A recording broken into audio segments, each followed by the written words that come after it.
Hello class. Welcome back बच्चों। तो मेरे बच्चों, स्टार्ट करते हैं नया लेक्चर। बेटा, लास्ट लेक्चर में हम चर्चा करके गए थे document required to be submitted की और इनकॉर्पोरेशन की।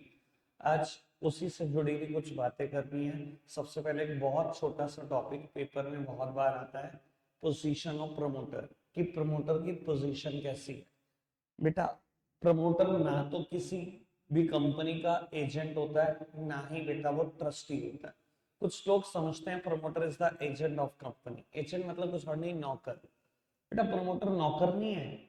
अगर एक इंसान ने आइडिया लिया है कि मेरी कंपनी ये बिजनेस करेगी, तो ये नौकरी नहीं हो जाती, ये तो उसका इंटेलेक्ट है। उसने सोचा मेरी कंपनी इतना बड़ा काम करेगी, तो वो कोई एजेंट नहीं हो सकता। ना ही बेटा वो कंपनी का कोई ट्रस्टी है। Company is not a trust, तो प्रमोटर कहां से ट्रस्टी हो सकता है। तो बेटा ऐसा बोला जाता है, promoter stands in a fiduciary relationship with company. What do you mean by the fiduciary relationship?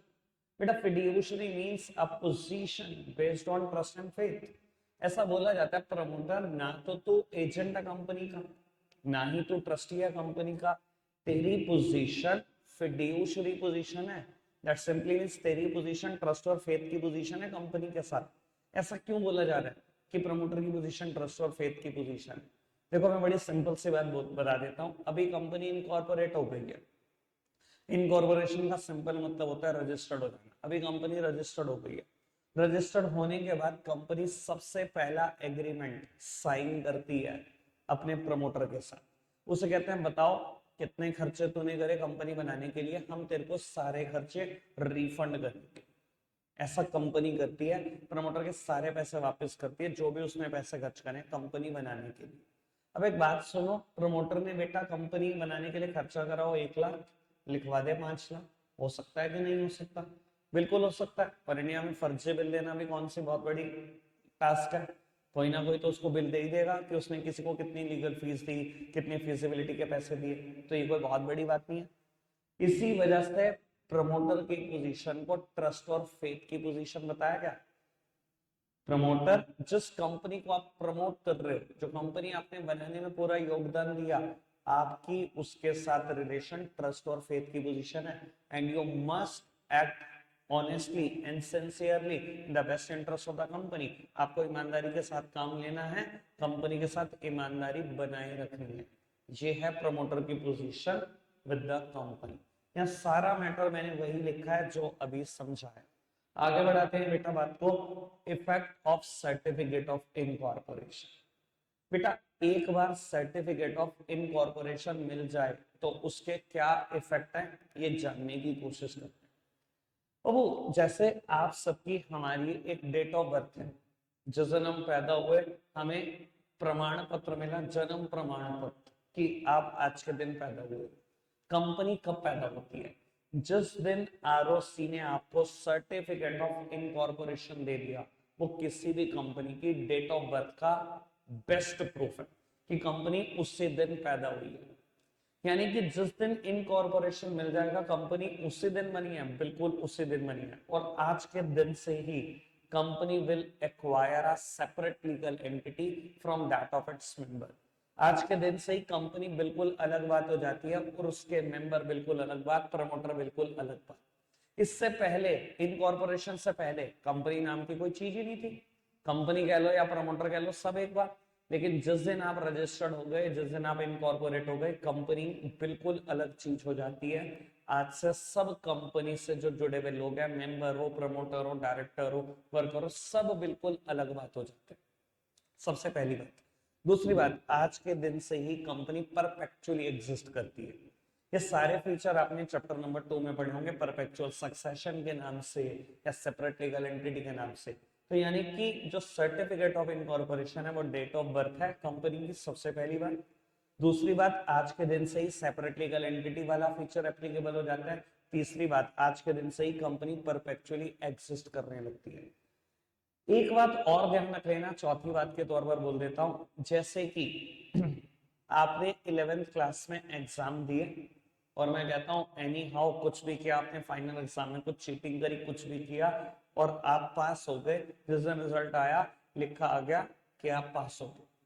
बेटा 11th क्लास का रिपोर्ट कार्ड, रिजल्ट कार्ड आपके हाथ में आने का मतलब क्या है? अब ये कंक्लूसिव एविडेंस है कि आप पास हो चुके हो। अब कोई इस बात से नकार नहीं सकता कि हम आपको फेल कर देंगे या आप पास नहीं हुए या आप चीटिंग करके पास हुए। एक बार रिजल्ट कार्ड हाथ में आ गया तो वो कंक्लूसिव एविडेंस है। सेम बात, अगर एक बार सर्टिफिकेट ऑफ इनकॉर्पोरेशन आपके हाथ में आ गया तो ये कंक्लूसिव एविडेंस है कि इनकॉर्पोरेशन में आपने सब कुछ ठीक किया, प्रमोशन में आपने सब कुछ ठीक किया है। यानी कि कंपनी से रजिस्टर्ड होने की पहले की सारी प्रक्रिया, सारा प्रोसेस आपने बिल्कुल ठीक तरीके से फॉलो किया है, तभी आप रजिस्टर्ड हुए। लेकिन अगर बाद में कोई कमी निकल जाए तो उस प्रक्रिया में, उस प्रोसेस में जो आप फॉलो करके आए हो, कमी निकल जाए तो निकल जाए, लेकिन सर्टिफिकेट ऑफ इनकॉर्पोरेशन कैंसिल नहीं हो सकता। इतने खतरनाक इंपैक्ट है सर्टिफिकेट ऑफ इनकॉर्पोरेशन के। फोर्थ बात मैं रिपीट कर रहा हूं, certificate of incorporation conclusive evidence है कि पिछले सारी एक्टिविटी, पिछला सारा प्रोसेस जो कंपनी बनाने का आपने फॉलो किया था वो सब कुछ ठीक किया था। अगर कोई कमी निकलेगी भी तो भी सर्टिफिकेट ऑफ इनकॉर्पोरेशन कैंसिल नहीं होगा। ये है इम्पैक्ट। इस बात को क्लियर करने के लिए मैंने दो और एग्जाम्पल दिए, इन दोनों एग्जाम्पल को मैं आज समझा देता हूं आपको। मान लो आज 29 ऑफ सितंबर और आज आरओसी बैठकर किसी कंपनी का सर्टिफिकेट ऑफ इनकॉर्पोरेशन साइन कर रहे हैं। आरओसी को डेट कंफर्म नहीं थी, उन्होंने गलती से डेट डाल दी 27 ऑफ सितंबर और साइन करके सर्टिफिकेट ऑफ इनकॉर्पोरेशन दे दी। एक बात समझने की कोशिश करना, अगर आज डेट 29 ऑफ सितंबर है और 29 ऑफ सितंबर ही आरओसी डेट डालती और कंपनी 28 सितंबर के को अपने नाम से कोई एग्रीमेंट साइन करती तो इट इज इलीगल, क्योंकि 28 ऑफ सितंबर तक तो आप बनेंगे, आप बने 29 सितंबर को, तो उससे पहले कंपनी अपने नाम से कोई एग्रीमेंट नहीं कर सकती। This is law. अब आप ये समझने की कोशिश करो, है तो आज 29 ऑफ सितंबर, लेकिन गलती से आरओसी ने डाल दी डेट 27 ऑफ सितंबर। अगर अब कंपनी ने अपने नाम से कोई एग्रीमेंट 28 ऑफ सितंबर को कर लिया, it is considered as legal. अब ये बिल्कुल लीगल है क्योंकि सर्टिफिकेट ऑफ इनकॉर्पोरेशन पे डेट डाली है 27 ऑफ सितंबर। इतने खतरनाक इंपैक्ट है सर्टिफिकेट ऑफ इनकॉर्पोरेशन की। पहला पॉइंट जिससे मैंने क्लियर करने की कोशिश करी कि सर्टिफिकेट ऑफ इनकॉर्पोरेशन का क्या इफेक्ट है। दूसरी बात जिससे मैं क्लियर करने की और कोशिश करता हूं, बाबू कंपनी के एमओए पे साइन करने के लिए 7 मेंबर की जरूरत है। आप एक पब्लिक कंपनी हो, मिनिमम 7 मेंबर के साइन चाहिए, लेकिन एक्चुअली में आप 6 लोग एग्जिस्ट करते थे, 6 लोग दोस्त थे। आपने क्या करा, 7th मेंबर के साइन फॉर्ज कर दिए, फर्जी कर दिए, ठीक है जी। और कंपनी को बाद में सर्टिफिकेट ऑफ इनकॉर्पोरेशन मिल गया।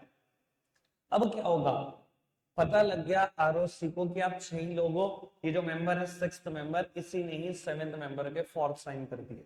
क्या सर्टिफिकेट ऑफ इनकॉर्पोरेशन कैंसिल हो जाएगा? क्या कंपनी का रजिस्ट्रेशन कैंसिल हो जाएगा? नहीं बेटा, कंपनी का रजिस्ट्रेशन कैंसिल नहीं होगा। ऐसे सिचुएशन में रजिस्ट्रेशन इज वैलिड। होएगा क्या, 2 बंदे जेल जाएंगे, एक वो जिसने साइन करे और दूसरा वो जिसके सामने साइन करें, that means witness. Last lecture में भी मैंने ये बात बताई थी कि विटनेस इंडिया में बनना बहुत खतरनाक चीज है, और मैंने कहा था ये बनना क्यों खतरनाक चीज है मैं लेक्चर में बताऊंगा। बेटा किसी की भी गवाही देना, किसी की भी गारंटी देना इंडिया में बड़ा सीरियस क्राइम है। अगर क्राइम किसी और ने किया हो लेकिन आप गवाह हो, आप विटनेस हो, आपके सामने क्राइम हुआ है, तो आप भी उतने ही गिल्टी हो। इसी वजह से जिस मेंबर ने साइन करे वो तो जेल जाएगा ही जाएगा, लेकिन जिसके सामने साइन करे, जिसने गारंटी ली कि जी मेरे सामने 7 मेंबर ने साइन करे, उसको भी जेल जाना पड़ेगा। तो कहीं ना कहीं आप ये देख पा रहे हैं सर्टिफिकेट ऑफ इनकॉर्पोरेशन कैंसिल नहीं हो रहा, पुरानी गलतियां मिलने के बाद भी कैंसिल नहीं हो रहा। सर्टिफिकेट ऑफ इनकॉर्पोरेशन कैंसिल नहीं होगा, ये कंक्लूसिव एविडेंस है। जिसने गलतियां की हैं बस उसके खिलाफ कार्रवाई हो सकती है। इतनी सी बात थी इस लेक्चर में।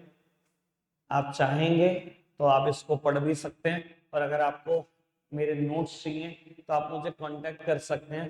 मेरा मोबाइल नंबर है 8755910352। रखते हैं आज के लिए इतना ही है प्यारे बच्चों, बाय।